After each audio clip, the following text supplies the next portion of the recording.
The Dreams in the Witch House by H.P. Lovecraft. Read by Julie Hoverson. Part 1 of 2.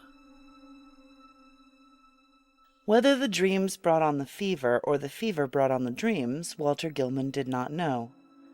Behind everything crouched the brooding, festering horror of the ancient town, and of the mouldy, unhallowed garret gable where he wrote and studied, and wrestled with figures and formulae when he was not tossing on the meagre iron bed.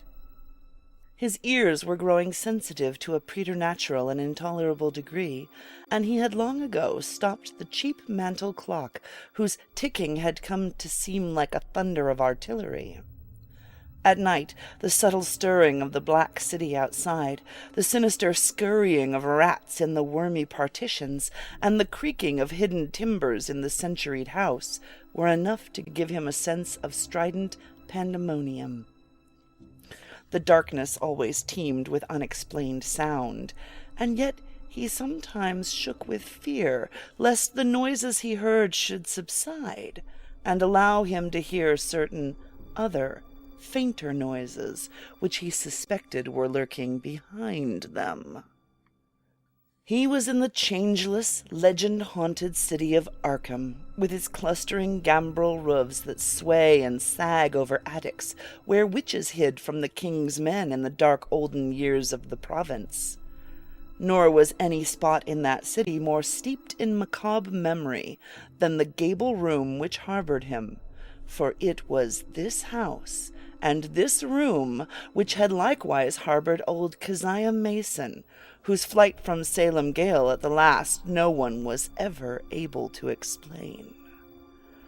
That was in 1692.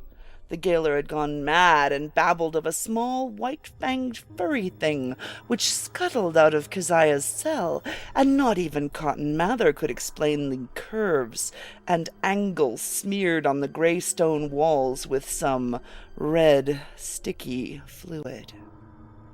Possibly Gilman ought not to have studied so hard.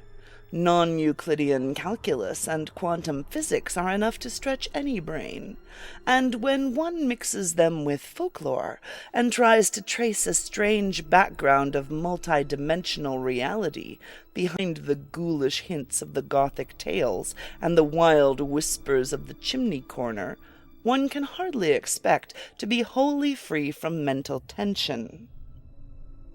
Gilman came from Haverhill, but it was only after he had entered college in Arkham that he began to connect his mathematics with the fantastic legends of elder magic. Something in the air of the hoary town worked obscurely on his imagination. The professors at Miskatonic had urged him to slacken up, and had voluntarily cut down his courses at several points. Moreover, they had stopped him from consulting the dubious old books on forbidden secrets that were kept under lock and key in a vault at the university library. But all these precautions came late in the day, so that Gilman had some terrible hints from the dreaded Necronomicon of Abdul al-Hazred, the fragmentary Book of Eibon, and the suppressed Unsprechlichen Kulten of von Junst, to correlate with his abstract formulae on the properties of space and the linkage of dimensions, known and unknown. He knew his room was in the old witch house. That, indeed, was why he had taken it. There was much in the Essex County records about Keziah Mason's trial, and what she had admitted under pressure to the court of Oyer and Termine had fascinated Gilman beyond all reason.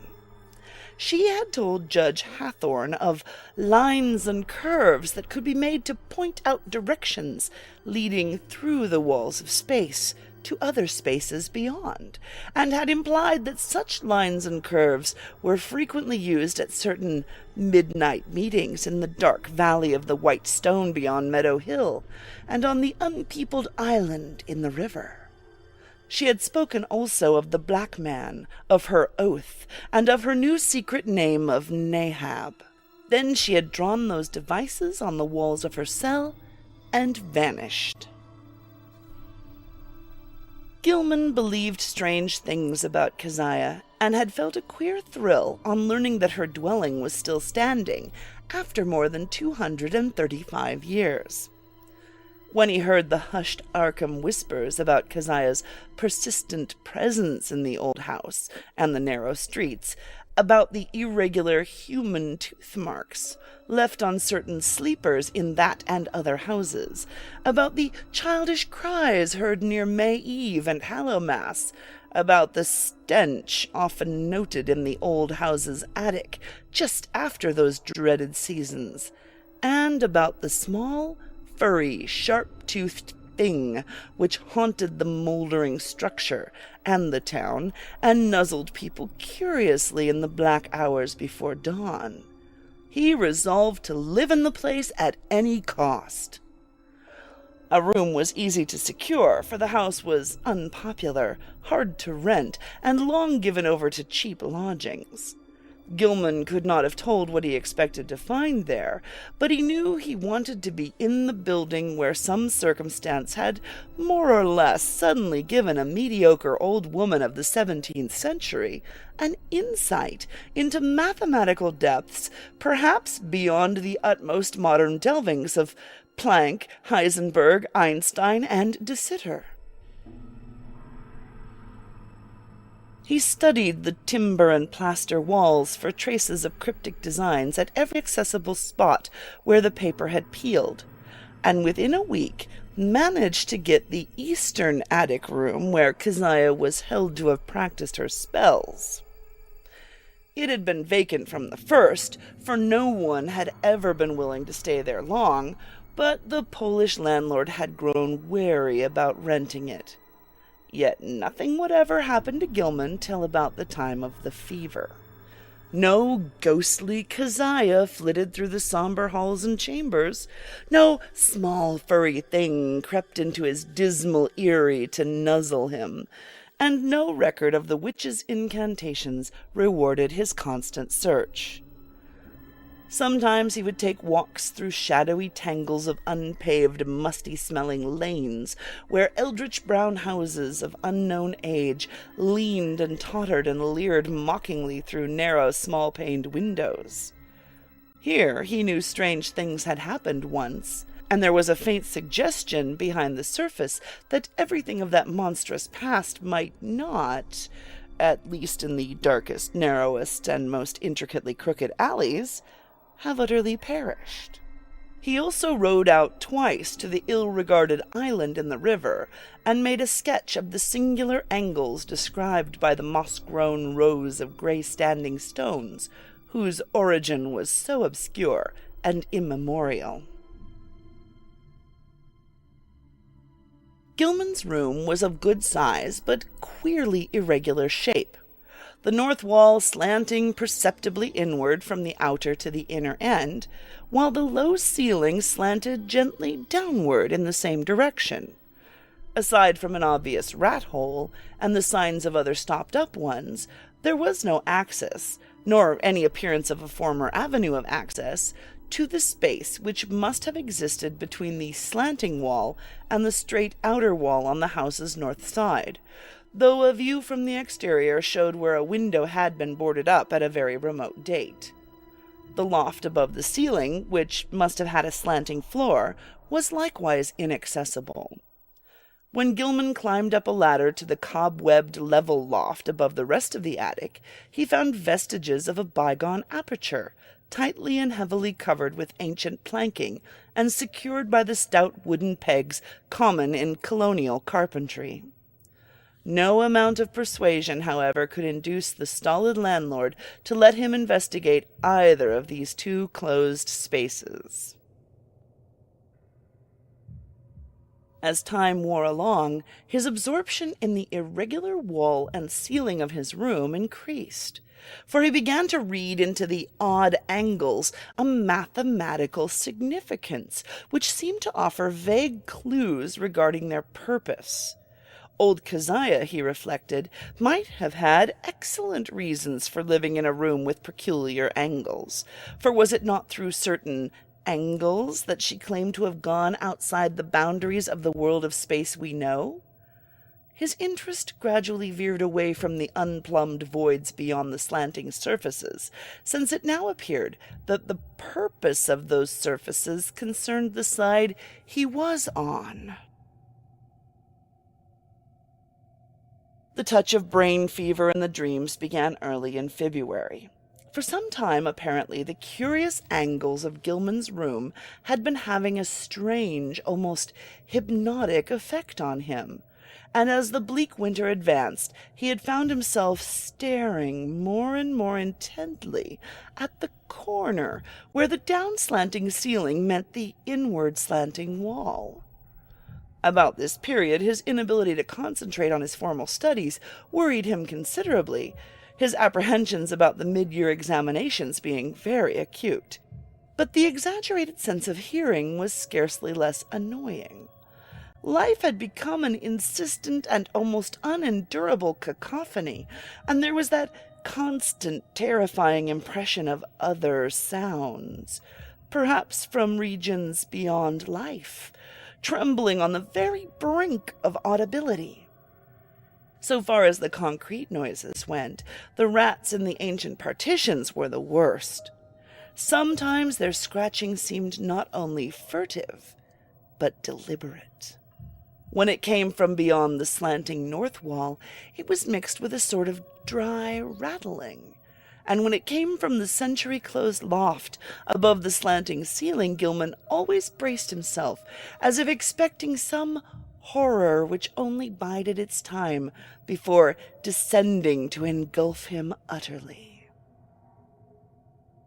The dreams were wholly beyond the pale of sanity, and Gilman felt that they must be a result, jointly, of his studies in mathematics and in folklore.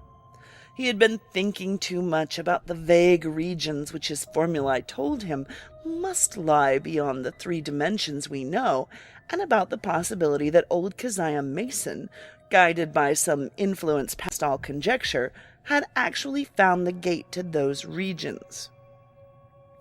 The yellowed country records containing her testimony and that of her accusers were so damnably suggestive of things beyond human experience, and the descriptions of the darting little furry object which served as her familiar were so painfully realistic despite their incredible details. That object, no larger than a good-sized rat, and quaintly called by the townspeople Brown Jenkins, seemed to have been the fruit of a remarkable case of sympathetic herd delusion, for in 1692 no less than 11 persons had testified to glimpsing it. There were recent rumors, too, with a baffling and disconcerting amount of agreement. Witnesses said it had long hair and the shape of a rat, but that its sharp-toothed, bearded face was evilly human, while its paws were like tiny human hands. It took messages betwixt old Keziah and the devil, and was nursed on the witch's blood, which it sucked like a vampire. Its voice was a kind of loathsome titter, and it could speak all languages. Of all the bizarre monstrosities in Gilman's dreams, nothing filled him with greater panic and nausea than this blasphemous and diminutive hybrid, whose image flitted across his vision in a form 1,000-fold more hateful than anything his waking mind had deduced from the ancient records and the modern whispers. Gilman's dreams consisted largely in plunges through limitless abysses of inexplicably colored twilight and bafflingly disordered sound, abysses whose material and gravitational properties, and whose relation to his own entity, he could not even begin to explain. He did not walk or climb, fly or swim, crawl or wriggle, yet always experienced a mode of motion partly voluntary and partly involuntary. Of his own condition he could not well judge, for sight of his arms, legs, and torso seemed always cut off by some odd disarrangement of perspective. But he felt that his physical organization and faculties were somehow marvelously transmuted and obliquely projected, though not without a certain grotesque relationship to his normal proportions and properties. The abysses were by no means vacant, being crowded with indescribably angled masses of alien-hued substance, some of which appeared to be organic, while others seemed inorganic. A few of the organic objects tended to awake vague memories in the back of his mind, though he could form no conscious idea of what they mockingly resembled or suggested. In the later dreams, he began to distinguish separate categories into which the organic objects appeared to be divided, and which seemed to involve in each case a radically different species of conduct pattern and basic motivation. Of these categories, one seemed to him to include objects slightly less illogical and irrelevant in their motions than the members of the other categories. All the objects, organic and inorganic alike, were totally beyond description or even comprehension. Gilman sometimes compared the inorganic matter to prisms, labyrinths, clusters of cubes and planes, and cyclopean buildings, and the organic things struck him variously as groups of bubbles, octopi, centipedes, living Hindu idols, and intricate arabesques roused into a kind of Ophidian animation. Everything he saw was unspeakably menacing and horrible, and whenever one of the organic entities appeared by its motions to be noticing him, he felt a stark, hideous fright, which generally jolted him awake. Of how the organic entities moved, he could tell no more than of how he moved himself.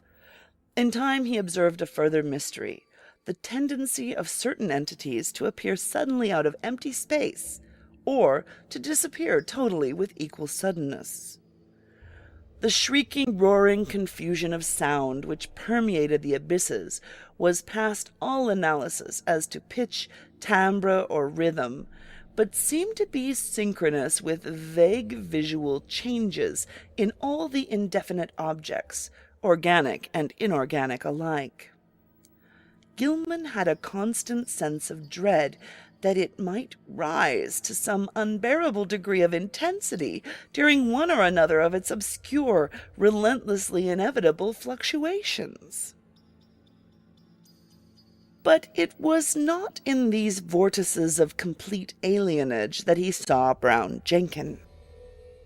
That shocking little horror was reserved for certain lighter, sharper dreams which assailed him just before he dropped into the fullest depths of sleep. He would be lying in the dark, fighting to keep awake, when a faint lambent glow would seem to shimmer around the centuried room, showing in a violet mist the convergence of angled planes which had seized his brain so insidiously. The horror would appear to pop out of the rat-hole in the corner, and patter toward him over the sagging, wide-planked floor, with evil expectancy in its tiny bearded human face. But, mercifully, this dream always melted away before the object got close enough to nuzzle him. It had hellishly long, sharp, canine teeth. Gilman tried to stop up the rat-hole every day, but each night the real tenants of the partitions would gnaw away the obstruction, whatever it might be.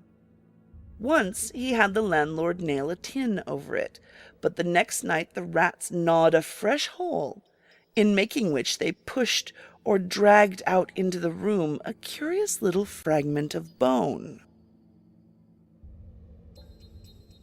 Gilman did not report his fever to the doctor, for he knew he could not pass the examinations if ordered to the college infirmary, when every moment was needed for cramming.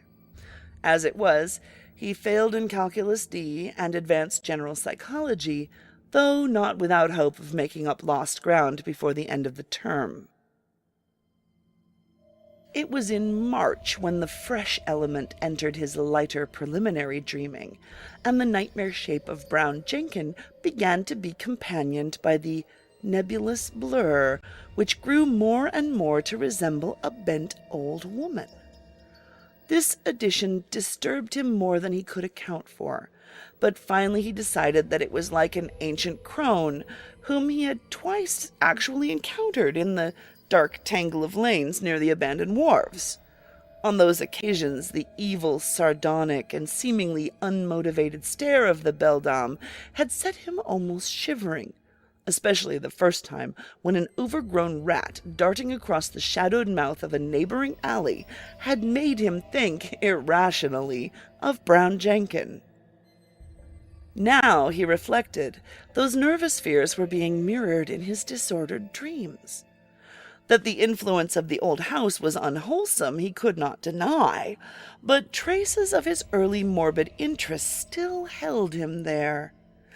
He argued that the fever alone was responsible for his nightly fantasies, and that when the touch abated he would be free from the monstrous visions. Those visions, however, were of absorbing vividness and convincingness, and whenever he awaked he retained a vague sense of having undergone much more than he remembered. He was hideously sure that in unrecalled dreams he had talked with both Brown Jenkin and the old woman, and that they had been urging him to go somewhere with them and to meet a third being of greater potency. Toward the end of March he began to pick up in his mathematics, though the other studies bothered him increasingly. He was getting an intuitive knack for solving Riemannian equations, and astonished Professor Upham by his comprehension of fourth-dimensional and other problems which had floored all the rest of the class. One afternoon there was a discussion of possible freakish curvatures in space, and of theoretical points of approach or even contact between our part of the cosmos and various other regions as distant as the farthest stars, or the transgalactic gulfs themselves, or even as fabulously remote as the tentatively conceivable cosmic units beyond the whole Einsteinian space-time continuum.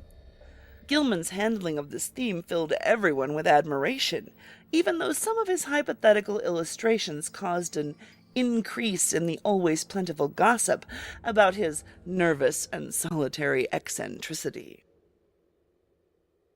What made the students shake their heads was his sober theory that a man might, given mathematical knowledge admittedly beyond all likelihood of human acquirement, step deliberately from the earth to any other celestial body which might lie at one of an infinity of specific points in the cosmic pattern.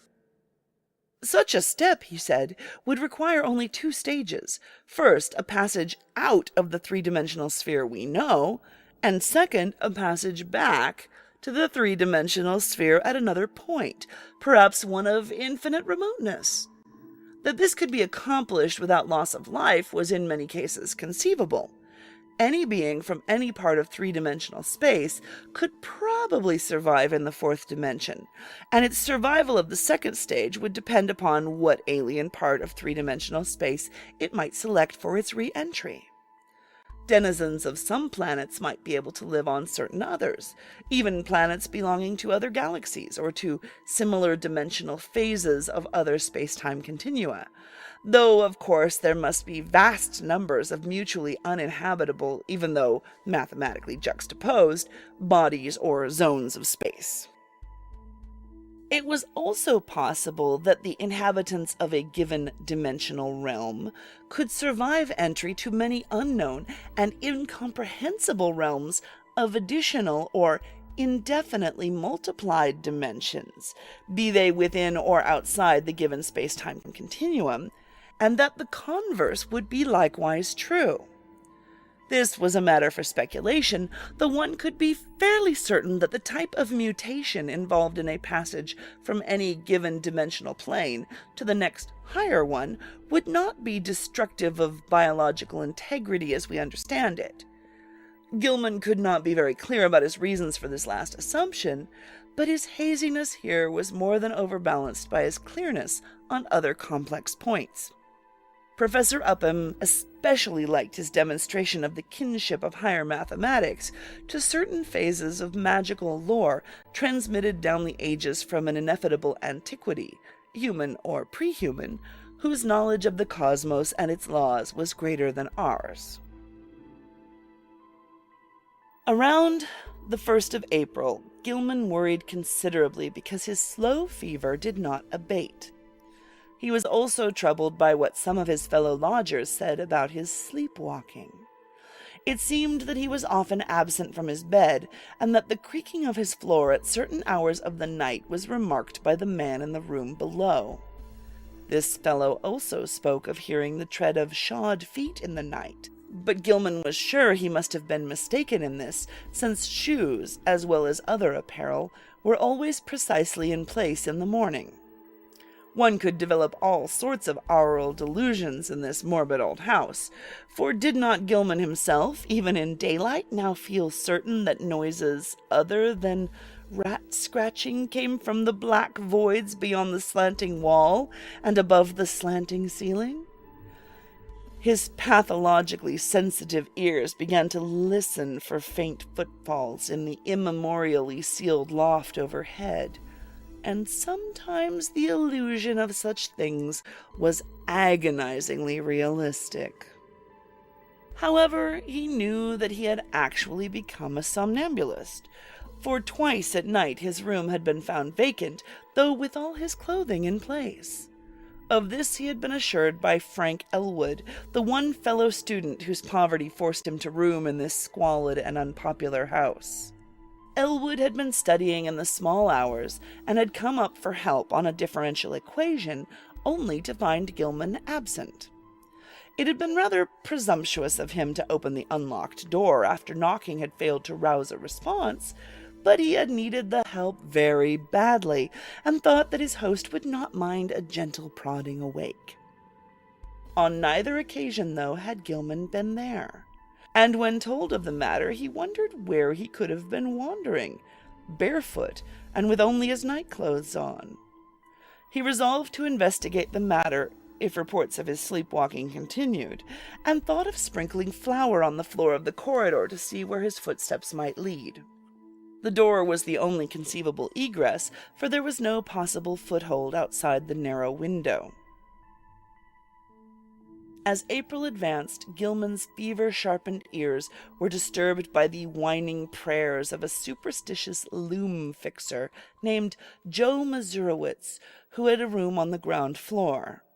Mazurowitz had told long, rambling stories about the ghost of old Keziah and the furry, sharp-fanged, nuzzling thing, and had said he was so badly haunted at times that only his silver crucifix, given him for the purpose by Father Iwanicki of St. Stanislaus's church, could bring him relief.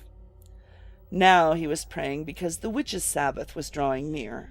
May Eve was Walpurgis night, when hell's blackest evil roamed the earth, and all the slaves of Satan gathered for nameless rites and deeds. It was always a very bad time in Arkham, even though the fine folks up in Miskatonic Avenue and High and Saltonstall streets pretended to know nothing about it. There would be bad doings, and a child or two would probably be missing. Joe knew about such things, for his grandmother in the old country had heard tales from her grandmother. It was wise to pray and count one's beads at this season. For 3 months, Keziah and Brown Jenkin had not been near Joe's room, nor near Paul Choinsky's room, nor anywhere else, and it meant no good when they held off like that. They must be up to something.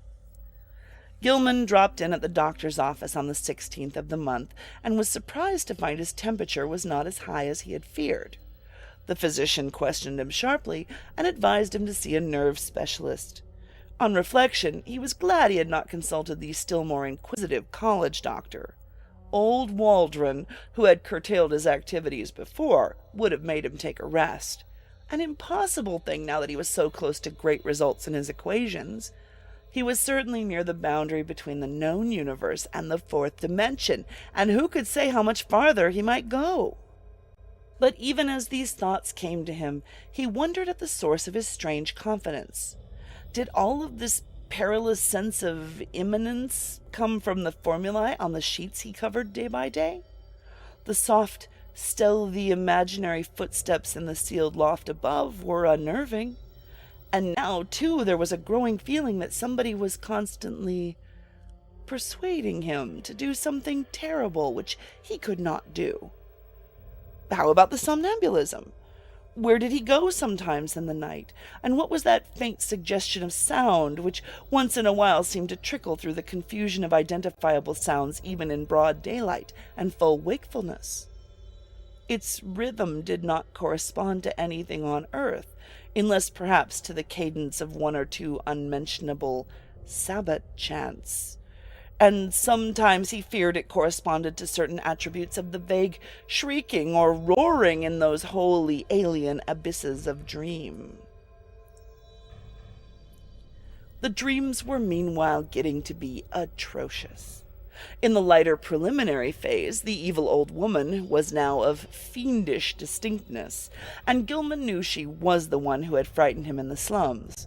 Her bent back, long nose, and shriveled chin were unmistakable, and her shapeless brown garments were like those he remembered. The expression on her face was one of hideous malevolence and exultation, and when he awaked, he could recall a croaking voice that persuaded and threatened. He must meet the Black Man and go with them all to the throne of Azathoth at the center of ultimate chaos. That was what she said. He must sign the Book of Azathoth in his own blood and take a new secret name now that his independent delvings had gone so far. What kept him from going with her and Brown Jenkin and the other to the throne of chaos where the thin flutes piped mindlessly was the fact that he had seen the name Azathoth in the Necronomicon and knew it stood for a primal evil too horrible for description. The old woman always appeared out of thin air near the corner where the downward slant met the inward slant. She seemed to crystallize at a point closer to the ceiling than to the floor, and every night she was a little nearer and more distinct before the dream shifted. Brown Jenkin, too, was always a little nearer at the last, and its yellowish-white fangs glistened shockingly in that unearthly violet phosphorescence. Its shrill, loathsome tittering struck more and more into Gilman's head, and he could remember in the morning how it pronounced the words Azathoth and Nyarlathotep. In the deeper dreams, everything was likewise more distinct, and Gilman felt that the twilight abysses around him were those of the fourth dimension. Those organic entities whose motions seemed least flagrantly irrelevant and unmotivated were probably projections of life forms from our own planet, including human beings. What the others were in their own dimensional sphere or spheres he dared not try to think. Two of the less irrelevantly moving things, a rather large congeries of iridescent prolately spheroidal bubbles, and a very much smaller polyhedron of unknown colors and rapidly shifting surface angles, seemed to take notice of him and follow him about, or float ahead as he changed position among the tightened prisms, labyrinths, cube and plane clusters, and quasi-buildings, and all the while the vague shrieking and roaring waxed louder and louder, as if approaching some monstrous climax of utterly unendurable intensity. During the night of 19th to 20th of April, the new development occurred. Gilman was half involuntarily moving about in the twilight abysses, with the bubble mass and the small polyhedron floating ahead, when he noticed the peculiarly regular angles formed by the edges of some gigantic neighboring prism clusters. In another second, he was out of the abyss and standing tremulously on a rocky hillside, bathed in intense, diffused green light. He was barefooted and in his nightclothes, and when he tried to walk, discovered that he could scarcely lift his feet. A swirling vapor hid everything but the immediate sloping terrain from sight, and he shrank from the thought of the sounds that might surge out of that vapor. Then he saw the two shapes laboriously crawling toward him, the old woman and the little furry thing. The crone strained up to her knees and managed to cross her arms in a singular fashion, while Brown Jenkin pointed in a certain direction with a horribly anthropoid forepaw which it raised with evident difficulty. Spurred by an impulse he did not originate, Gilman dragged himself forward and along a course determined by the angle of the old woman's arms and the direction of the small monstrosity's paw, and before he had shuffled 3 steps, he was back in the twilight abysses. Geometrical shapes seethed around him, and he fell dizzily and interminably. At last he woke in his bed in the crazily angled garret of the eldritch old house. He was good for nothing that morning, and stayed away from all his classes. Some unknown attraction was pulling his eyes in a seemingly irrelevant direction, for he could not help staring at a certain vacant spot on the floor. As the day advanced, the focus of his unseeing eyes changed position, and by noon he had conquered the impulse to stare at vacancy. About 2 o'clock he went out for lunch, and as he threaded the narrow lanes of the city, he found himself turning always to the southeast.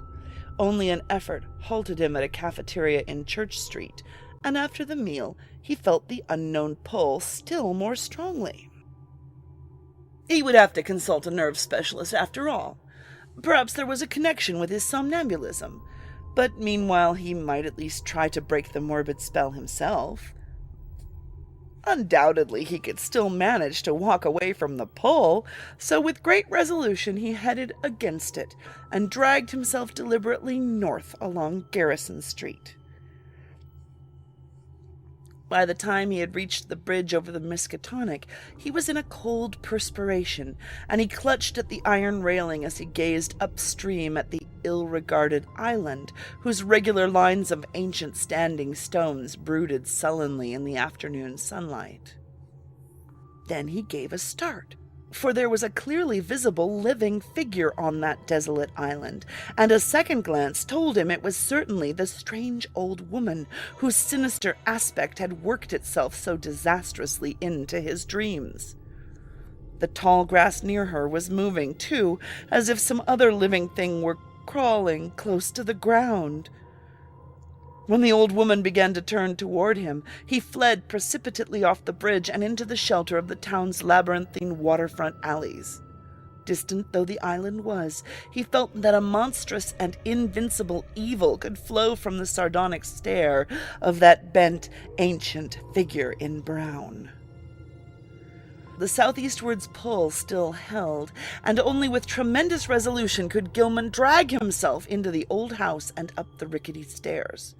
For hours he sat, silent and aimless, with his eyes shifting gradually westward. About 6 o'clock, his sharpened ears caught the whining prayers of Joe Mazurowitz 2 floors below, and in desperation he seized his hat and walked out into the sunset golden streets, letting the now directly southward pull carry him where it might. An hour later, darkness found him in the open fields beyond Hangman's Brook, with the glimmering spring stars shining ahead. The urge to walk was gradually changing to an urge to leap mystically into space, and suddenly he realized just where the source of the pull lay. It was in the sky. A definite point among the stars had a claim on him and was calling him. Apparently it was a point somewhere between Hydra and Argo Navis, and he knew that he had been urged toward it ever since he had awaked soon after dawn. In the morning it had been underfoot, and now it was roughly south, but stealing toward the west. What was the meaning of this new thing? Was he going mad? How long would it last? Again mustering his resolution, Gilman turned and dragged himself back to the sinister old house. Mazurowitz was waiting for him at the door, and seemed both anxious and reluctant to whisper some fresh bit of superstition. It was about the witchlight. Joe had been out celebrating the night before, and it was Patriots' Day in Massachusetts, and had come home after midnight. Looking up at the house from outside, he had thought at first that Gilman's window was dark, but then he had seen the faint violet glow within. He wanted to warn the gentleman about that glow, for everybody in Arkham knew it was Keziah's witchlight, which played near Brown Jenkin and the ghost of the old crone herself. He had not mentioned this before, but now he must tell about it because it meant that Keziah and her long-toothed familiar were haunting the young gentleman.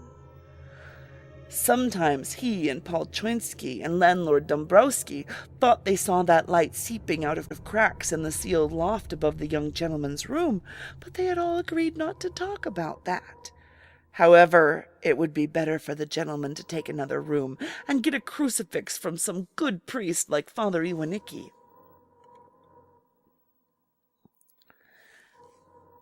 As the man rambled on, Gilman felt a nameless panic clutch at his throat. He knew that Joe must have been half drunk when he came home the night before, yet the mention of a violet light in the garret window was of frightful import. It was a lambent glow of this sort which had always played about the old woman and the small furry thing in those lighter, sharper dreams which prefaced his plunge into unknown abysses. And the thought that a wakeful second person could see the dream luminance was utterly beyond sane harborage. Yet where had the fellow got such an odd notion? Had he himself talked as well as walked around the house in his sleep? No, Joe said he had not, but he must check up on this. Perhaps Frank Elwood could tell him something, though he hated to ask. Fever, wild dreams, somnambulism, illusions of sounds, a pull toward a point in the sky, and now a suspicion of insane sleep-talking. He must stop studying, see a nerve specialist, and take himself in hand. When he climbed to the second story, he paused at Elwood's door, but saw that the other youth was out. Reluctantly, he continued up to his garret room and sat down in the dark. His gaze was still pulled to the southward, but he also found himself listening intently for some sound in the closed loft above, and half imagining that an evil violet light seeped down through an infinitesimal crack in the low, slanting ceiling. That night, as Gilman slept, the violet light broke upon him with heightened intensity, and the old witch and the small furry thing, getting closer than ever before, mocked him with inhuman squeals and devilish gestures. He was glad to sink into the vaguely roaring twilight abysses, though the pursuit of that iridescent bubble conjuries and that kaleidoscopic little polyhedron was menacing and irritating. Then came the shift, as vast converging planes of a slippery-looking substance loomed above and below him, a shift which ended in a flash of delirium and a blaze of unknown alien light, in which yellow, carmine, and indigo were madly and inextricably blended. He was half lying on a high, fantastically balustraded terrace above a boundless jungle of outlandish, incredible peaks, balanced plains, domes, minarets, horizontal discs poised on pinnacles, and numberless forms of still greater wildness, some of stone and some of metal, which glittered gorgeously in the mixed, almost blistering glare from a polychromatic sky. Looking upward, he saw 3 stupendous discs of flame, each of a different hue and at different height above an infinitely distant curving horizon of low mountains. Behind him, tiers of higher terraces towered aloft as far as he could see. The city below stretched away to the limits of vision, and he hoped that no sound would well up from it. The pavement from which he easily raised himself was of veined, polished stone beyond his power to identify, and the tiles were cut in bizarre angled shapes, which struck him as less asymmetrical than based on some unearthly symmetry whose laws he could not comprehend. The balustrade was chest-high, delicate and fantastically wrought, while along the rail were ranged at short intervals little figures of grotesque design and exquisite workmanship. They, like the whole balustrade, seemed to be made of some sort of shining metal, whose color could not be guessed in the chaos of mixed effulgences, and their nature utterly defied conjecture. They represented some ridged, barrel-shaped objects with thin horizontal arms radiating spoke-like from a central ring, and with vertical knobs or bulbs projecting from the head and base of the barrel. Each of these knobs was the hub of a system of 5 long, flat, triangularly tapering arms arranged around it like the arms of a starfish, nearly horizontal but curving slightly away from the central barrel. The base of the bottom knob was fused to the long railing with so delicate a point of contact that several figures had been broken off and were missing. The figures were about 4.5 inches in height, while the spiky arms gave them a maximum diameter of about 2.5 inches. When Gilman stood up, the tiles felt hot to his bare feet. He was wholly alone, and his first act was to walk to the balustrade and look dizzily down at the endless cyclopean city almost 2,000 feet below. As he listened, he thought a rhythmic confusion of faint musical pipings, covering a wide tonal range, welled up from the narrow streets beneath, and he wished he might discern the denizens of the place. The sight turned him giddy after a while, so that he would have fallen to the pavement had he not clutched instinctively at the lustrous balustrade. His right hand fell on one of the projecting figures, the touch seeming to steady him slightly. It was too much, however, for the exotic delicacy of the metalwork, and the spiky figure snapped off under his grasp. Still half dazed, he continued to clutch it as his other hand seized a vacant space on the smooth railing. But now his oversensitive ears caught something behind him, and he looked back across the level terrace. Approaching him softly, though without apparent furtiveness, were 5 figures, 2 of which were the sinister old woman and the fanged, furry little animal. The other 3 were what sent him unconscious, for they were living entities about 8 feet high, shaped precisely like the spiky images on the balustrade, and propelling themselves by a spider-like wriggling of their lower set of starfish arms. Gilman awoke in his bed, drenched by a cold perspiration, and with a smarting sensation in his face, hands, and feet. Springing to the floor, he washed and dressed in frantic haste, as if it were necessary for him to get out of the house as quickly as possible. He did not know where he wished to go, but felt that once more he would have to sacrifice his classes. The odd pull toward that spot in the sky between Hydra and Argo had abated, but another of even greater strength had taken its place. Now he felt that he must go north, infinitely north. He dreaded to cross the bridge that gave a view of the desolate island and the Miskatonic, so went over the Peabody Avenue Bridge. Very often he stumbled, for his eyes and ears were so chained to an extremely lofty point in the blank blue sky. After about an hour he got himself under better control, and saw that he was far from the city. All around him stretched the bleak emptiness of salt marshes, while the narrow road ahead led to Innsmouth, that ancient, half-deserted town which Arkham people were so curiously unwilling to visit.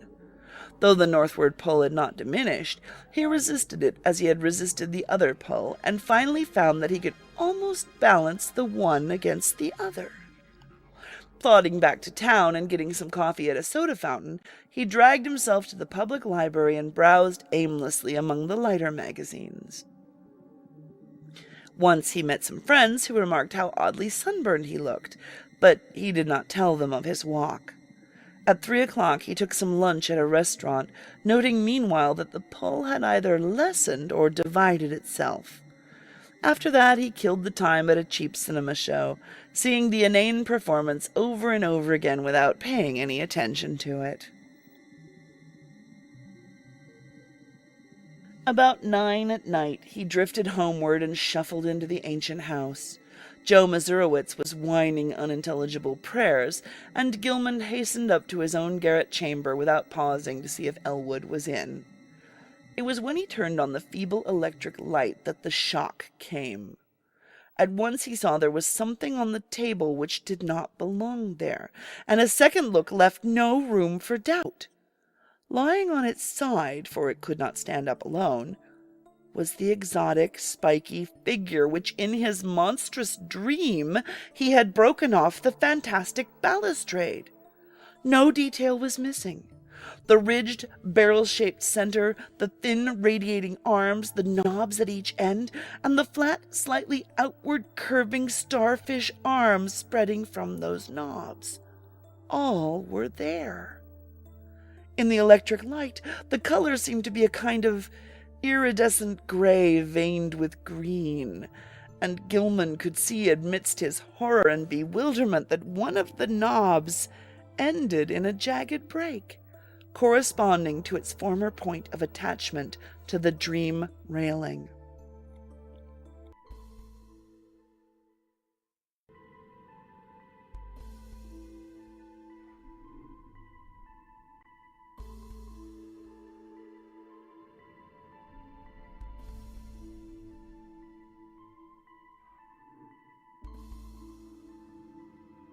Written by H.P. Lovecraft.